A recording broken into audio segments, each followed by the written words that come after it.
ఇచ్చిన హామీలు అమలు చేయలేక కాంగ్రెస్ పార్టీ ముఖం చాటేసిందని విమర్శించారు హరీష్ రావు. అధికారంలోకి రాగానే రైతులకు రుణమాఫీ చేస్తామని హామీ ఇచ్చిన కాంగ్రెస్ ప్రభుత్వం ఏర్పడి 125 రోజులైనా రుణమాఫీ చేయలేదన్నారు.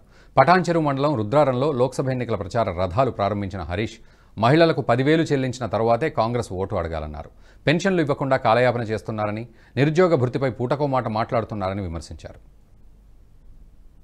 చేసిండ్రా రైతులకు మోసం, మహిళలకు మోసం, పేదలకు మోసం, నిరుద్యోగ యువతకు మోసం, విద్యార్థులకు మోసం, అందరికీ మోసమే చేశారు. ఎవరిని ఉద్ధరించిండ్రు మీరు? ఏమన్నంటే జనం దృష్టి మరల్చాలని ఇవాళ రకరకాల ప్రయత్నాలు, లీకు వార్తలు, ఫేక్ న్యూస్, ఫేకులు తప్ప మీ కాంగ్రెస్ 100 రోజుల పాలనలో ఏం చేసింది అని నేను అడుగుతా ఉన్నా. రేవంత్ రెడ్డి అంటున్నాడు నా 100 రోజుల పాలన చూసి ఓటేయండి అంటుండు. ఏం చేసినావు నాయనను? నీ బాండ్ పేపర్లో నీ 6 గ్యారంటీలు, నీ 13 హామీలు అమలు చేయకుండా నీకు ఓటు అడిగే హక్కు ఎక్కడి? మన నర్సాపూర్ రైతులు ఉండేటువంటి నియోజకవర్గం. రైతులకు ఎన్ని మాటలు చెప్పిందే?